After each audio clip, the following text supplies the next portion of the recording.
Alors aujourd'hui, Pierre-Jérôme m'accompagne. Je vous arrête. Il faut expliquer à nos amis qui viennent de nous rejoindre. C'est-à-dire que vous n'êtes pas sûr de ce que vous allez faire là maintenant. Bah si, moi je suis sûr, c'est vous qui voulez tout changer. Ah non. Bon. C'est vous qui voulez faire quoi? Moi je disais, je vous arrête. Pourquoi?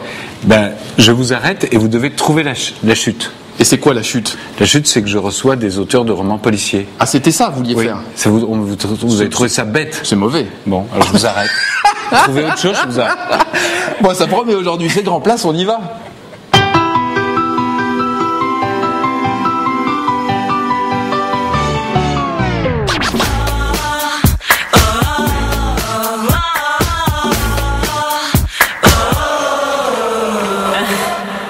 Bien le bonsoir les amis et merci d'être avec nous. J'espère que vous allez bien, que vous avez passé une belle journée dans le Nord et le Pas-de-Calais. Et là, on va démarrer la soirée ensemble comme d'habitude sur la grande place de Wéo. On vous salue également vous qui nous recevez sur Opal TV. Pierre-Jérôme m'accompagne donc aujourd'hui. Tout va bien? Oui, on a commencé par quand on n'a rien à dire, on n'est pas obligé de le faire savoir. C'est vrai. Oui, voilà. Là, pour le coup, là c'est vrai. Oui. Mais par contre, on aura des choses à dire dans cette émission. Parce qu'on fait le tour de la région en 3/4 d'heure, dans la bonne humeur, vous l'avez vu, et on y va pour le sommaire, si vous êtes d'accord. Le sujet n'est pas simple, il est même d'ailleurs plutôt lourd, et pourtant il dédramatise le dépistage du cancer colorectal grâce à un spectacle drôle et en picard. Valentin Ladoué de la compagnie des Coopérants 2 et Christophe Bertin de la Mutualité Française seront avec nous pour nous parler de cette initiative originale. Mais moi je vais parler de romans policiers avec le 100e roman policier de la collection Raveranso. Ça s'appelle Roubaix 60s et on reçoit son auteur Luc Watteau. Alors lui, celui qu'on a vu c'est pas Luc, c'est celui qui arrivera derrière. Ah, c'est mon invité, puisqu'on va parler de théâtre. Alors là c'est Luc. Mais que fait la Mais je ne sais pas, écoutez, que fait la régie aujourd'hui? Enlevez les moufles. Donc théâtre, impro également dans cette émission, mais pour tout le monde, impro et théâtre par des étudiants pour tout le monde, c'est ce que propose le festival Pandar. Ils seront avec nous dans un court instant pour tout nous dire sur ce rendez-vous lillois. On aura aussi un petit peu de musique avec Goodbye Rosa, c'est du pop électro, new age, avec un soupçon de vintage. Très ça bien. Vous va comme présentation? C'est formidable. Vous m'avez dicté, donc ça doit vous aller. C'est super. Faites amener le bon plan. Voilà le bon plan. Petit bon plan pour vous, vous savez Pierre-Jérôme, vous qui aimez manger des bons fruits et des bons légumes, sachez qu'à partir de cette semaine, au Quesnoy, sur le quai de la gare de Le Quesnoy, il y aura des producteurs de fruits et de légumes de la région qui seront là pour vendre leurs produits grâce à des paniers. Ça, c'est vachement bien. L'année dernière, ils étaient à Armentières, donc le panier progresse vers la métropole. C'est pas les mêmes. Ah bon, l'idée, vendre la production, les fruits et les légumes, 12 € le prix du panier on les pour voit avoir. Ou ils non, sont restés dans l'ordinateur. Ah non, ils sont pas là. Ils sont pas là. Je suis obligé de les voir. D'accord. Bon.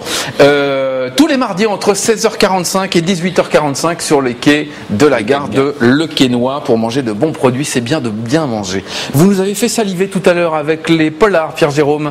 Eh oui, on va parler des polars de la collection Polar en Or. Ah oui. 100e maintenant. Raveranso. Ouais, Raveranso. 100e polar qui est sorti, donc c'est une collection qui est costaud. Vous savez, ce qui marche en librairie, c'est la BD et les polars. Oui, c'est vrai. Et pour parler de polar, eh bien, on va prendre quelqu'un du cru, puisqu'il a gagné le concours pour faire le 100e. Il sera avec nous dans un court instant. Et voilà, c'est Itinéraire d'un flic ordinaire. Mais avant. Oui. Avant. Eh bien, Raveranso a organisé une petite visite du commissariat de Lille. Et pour une fois, les auteurs ont pu passer ou mettre un pied dans le décor. Dans la réalité, regardez. finalement.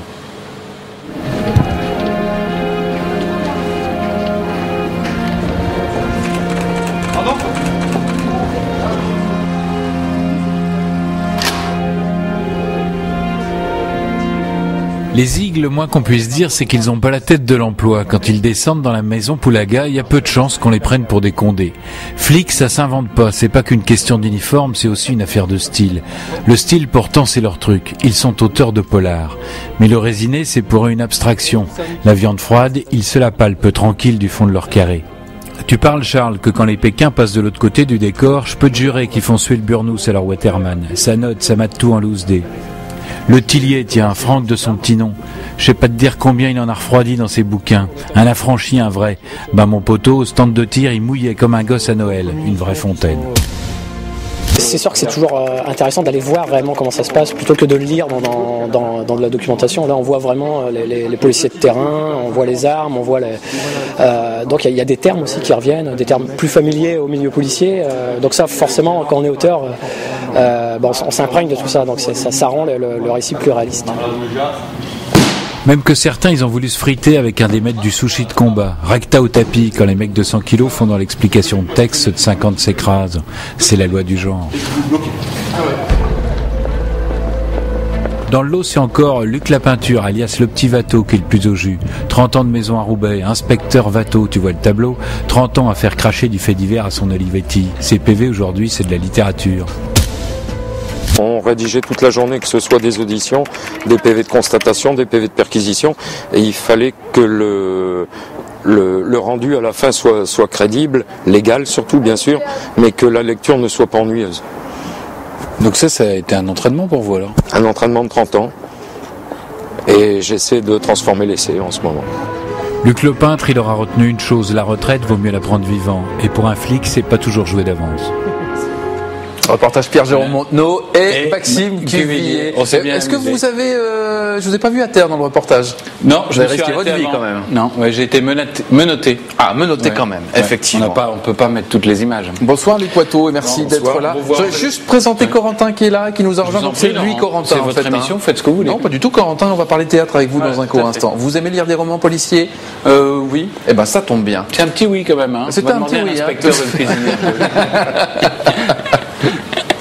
Donc Luc Watteau, vous avez été inspecteur de police à Roubaix. On vous a baptisé dans le reportage facilement Luc Lapeinture, mais en fait, vous êtes ancien inspecteur à Roubaix et vous avez écrit Roubaix 60s. C'est la vie de plus... 70s, pardon. Ah oui, c'est la vie de... C'est la décennie supérieure. Oui. C'est mon anglais qui m'a trahi. Non, mais c'est pas grave. Donc, du coup, j'en ai perdu. Ah bah oui.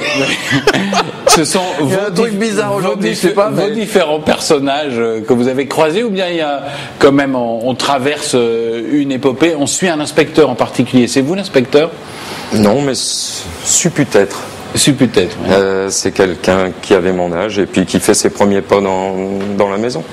Donc il apprend son métier au contact de collègues plus anciens avec des habitudes plus anciennes. Donc j'ai un peu croisé des personnages pour en extraire des visages forts, et puis par contre certains c'est bien cela.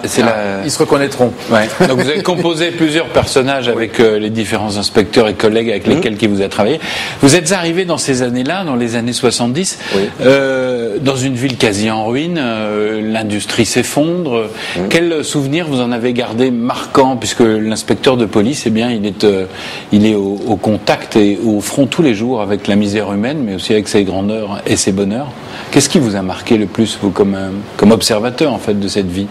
Ben, c'est vrai que les premières années, l'observation a été primordiale parce que je tombais dans un milieu que je connaissais mal, donc il a fallu analyser, apprendre, prendre conseil auprès d'autres plus qualifiés, et un climat social que je ne connaissais pas. Je n'avais pas idée de ce que pouvait être certaines misères intellectuelles.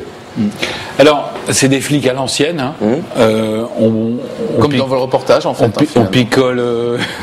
On est au Genièvre le matin, au whisky le soir. Oh, dans le café, quand même. Ça commence fort. Les très anciens. Les très anciens picolent. Les jeunes, moins, oui. Les jeunes sont plus à partir prudents. de midi seulement. Ouais.